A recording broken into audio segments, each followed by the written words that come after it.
ഒരു പുതിയ ദൃശ്യം ലഭിച്ചിട്ടുണ്ട്. അത് വെഞ്ഞാറമൂട്ടിൽ അഫാൻ കൊലപ്പെടുത്തിയ പെൺസുഹൃത്ത് ഫർസാന നടന്നു പോകുന്നതിന്റെ ദൃശ്യമാണ്. അഫാന്റെ വീട്ടിലേക്ക് പോകുന്ന ഫർസാനയുടെ CCTV ദൃശ്യങ്ങളാണ് മാതൃഭൂമി ന്യൂസിന് ലഭിച്ചിരിക്കുന്നത്. ആ ദൃശ്യങ്ങൾ കാണാം.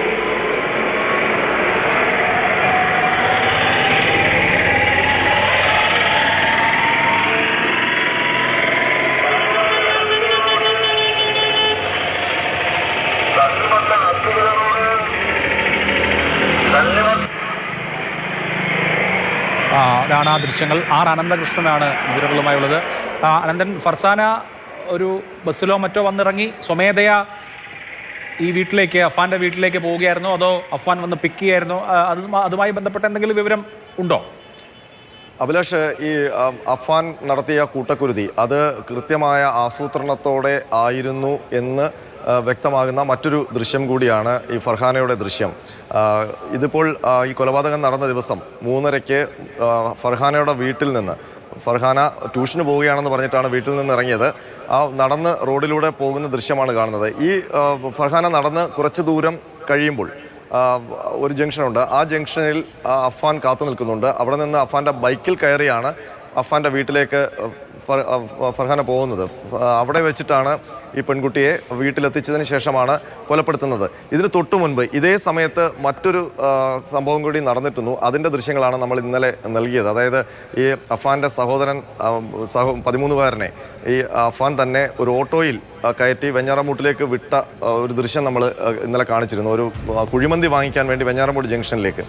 ആ ഒരു ഗ്യാപ്പ് മനഃപൂർവ്വം അഫാൻ ഉണ്ടാക്കിയെന്നാണ് പോലീസ് ഇപ്പോൾ കരുതുന്നത്. കാരണം ഈ കാമുകിയെ വീട്ടിലേക്ക് എത്തിച്ച് കൊലപ്പെടുത്താനുള്ള സമയം, ആ സമയം അനിയൻ വീട്ടിലുണ്ടാകരുത് എന്ന് അഫാൻ തീരുമാനിച്ചിരുന്നു. അതിൻ്റെ ഭാഗമായിട്ടാണ് അഫാൻ സഹോദരനെ കുഴിമന്തി വാങ്ങാൻ വേണ്ടി വെഞ്ഞാറമൂട്ടിലേക്ക് ഒരു ഓട്ടോറിക്ഷയിലാണ് കയറ്റിവിടുന്നത്. ആ ഓട്ടോറിക്ഷയിൽ തന്നെയാണ് വൈകിട്ട് 6 മണിക്ക് അഫാൻ പോലീസ് സ്റ്റേഷനിലേക്ക് പോവുകയും ചെയ്യുന്നത്. അപ്പോൾ ആ 3:30 സമയത്തിൻ്റെ ഗ്യാപ്പ്, ഈ സഹോദരൻ കുഴിമന്തി വാങ്ങിക്കാൻ പോയ ഗ്യാപ്പ്, ആ ഗ്യാപ്പിൻ്റെ സമയമാണ് ഈ പെൺകുട്ടി നടന്നു പോകുന്ന ദൃശ്യമുള്ളത്. അപ്പോൾ കൃത്യമായിട്ട് ആസൂത്രണത്തോടെ അനിയനെ മാറ്റി നിർത്തി കാമുകിയെ വീട്ടിലേക്ക് വിളിച്ചു വരുത്തി അവളെ കൊലപ്പെടുത്തിയ ശേഷം അപ്പോഴേക്കും കുഴിമന്തിയുമായി അനുജൻ വീട്ടിലേക്ക് എത്തുന്നു. അപ്പോൾ അതിന് ഏറ്റവും ഒടുവിൽ നടത്തിയ കൊലപാതകം അനുജൻ്റേതാണ്.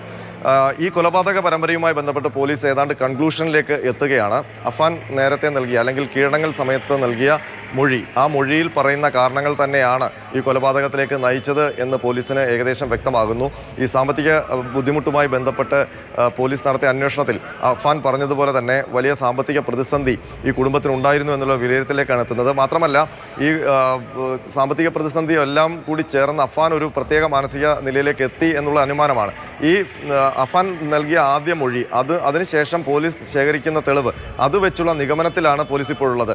ഇനി കൂടുതൽ അഫാനെ കസ്റ്റഡിയിലെടുത്ത് ചോദ്യം ചെയ്യുമ്പോൾ മാത്രമേ ഇതിൽ കുറച്ചുകൂടി കൃത്യത വരികയുള്ളൂ. നിലവിൽ അഫാൻ ആദ്യം പറഞ്ഞ കാര്യങ്ങൾ ശരിയാണോ എന്നുള്ള വസ്തുതാ പരിശോധനയാണ് ഇപ്പോൾ പോലീസിൻ്റെ ഭാഗത്ത് നിന്ന് നടക്കുന്നത്. അത് ഏറെക്കുറെ ടാലിയായി വരുന്നുണ്ട് എന്നാണ് പോലീസ് ഉദ്യോഗസ്ഥർ പറയുന്നത്. അപ്പോൾ ഈ പിതാവ് ഗൾഫിൽ വലിയ കടക്കണിയിൽ അകപ്പെട്ട് നാട്ടിലേക്ക് വരാൻ പറ്റാത്ത സ്ഥിതിയിൽ കഴിയുന്നു. അപ്പോൾ അവിടെ നിന്നൊരു വരുമാനം ഈ വീട്ടുകാർക്കില്ല.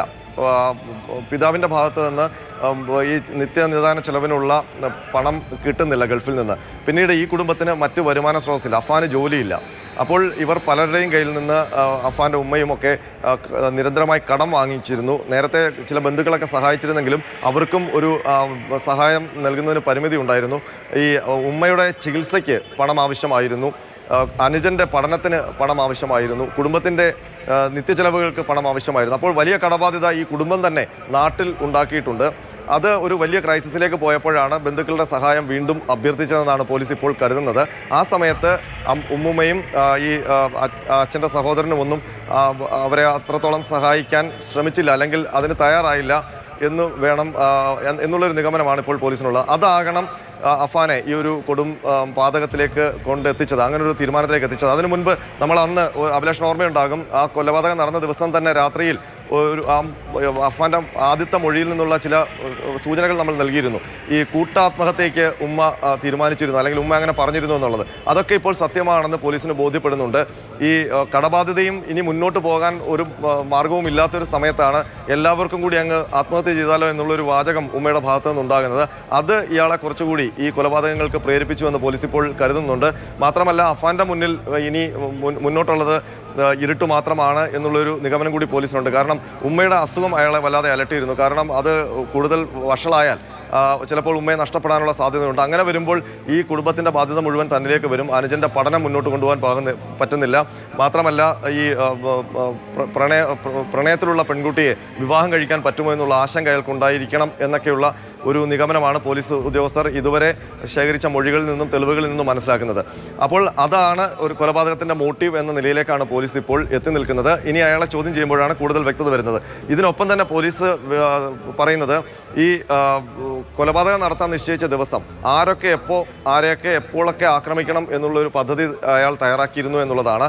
ആ കൃത്യമായ പ്ലാനിങ്ങിൻ്റെ അടിസ്ഥാനത്തിൽ തന്നെയാണ് അഫ്വാൻ മൂവ് ചെയ്തത്. അത് കൃത്യമായി എക്സിക്യൂട്ട് ചെയ്യുകയും ചെയ്തു. ഏറ്റവും ഒടുവിലാണ് അനുജനെ കൊല്ലുന്നത്. അതിന് തൊട്ടു മുൻപാണ് ഈ ഫർസാനയെ കൊലപ്പെടുത്തുന്നത്.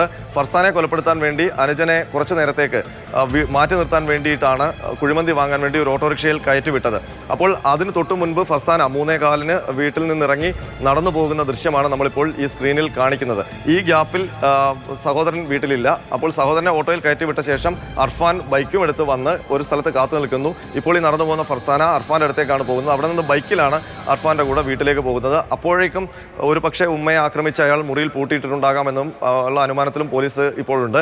ഇതിനിടയിൽ പോലീസ് ഇപ്പോൾ മറ്റൊരു അന്വേഷണം കൂടെ നടത്തുന്നുണ്ട്. കാരണം ഈ 6 മണിക്ക് പോലീസ് സ്റ്റേഷനിലേക്ക് കൊണ്ടുവിട്ട ഓട്ടോ ഡ്രൈവർ നൽകിയ ഒരു മൊഴിയുണ്ട്. ആ മൊഴിയിൽ പറയുന്നുണ്ട് 3:30 സഹോദരനെ കൊണ്ടുവിടാൻ വന്നപ്പോൾ അഫ്വാൻ കുഴപ്പമൊന്നുമില്ലായിരുന്നു. പക്ഷേ 6 മണിക്ക് അഫ്വാൻ ഓട്ടോയിൽ കയറുമ്പോൾ മദ്യത്തിൻ്റെ സ്മെല്ലുണ്ടായിരുന്നു എന്ന് പറയുന്നുണ്ട്. അപ്പോൾ പോലീസ് അത് വെച്ച് കണക്ക് കൂട്ടുമ്പോൾ ഇയാൾ മദ്യം കഴിച്ചിരുന്നു എന്നുള്ള നിഗമനത്തിലാണ് പോലീസ് ഉള്ളത്. അങ്ങനെ വരുമ്പോൾ എപ്പോഴാണ് മദ്യം കഴിച്ചത്? വിവരങ്ങൾ നൽകിയത് അഭിലാഷ്. 2 സ്ക്രീനിൽ കാണുന്നത് 2 മനുഷ്യരുടെ അവസാന ദൃശ്യങ്ങളാണ്. ഒന്ന് അഫാന്റെ അനിയൻ്റേത്, മറ്റൊന്ന് പ്രണയിണിയുടേത്. എന്തായാലും ആ യാത്രയ്ക്ക് ശേഷം അവർക്ക് പിന്നീട് മരണത്തെയാണ് മുഖാമുഖം കാണേണ്ടി വന്നത്.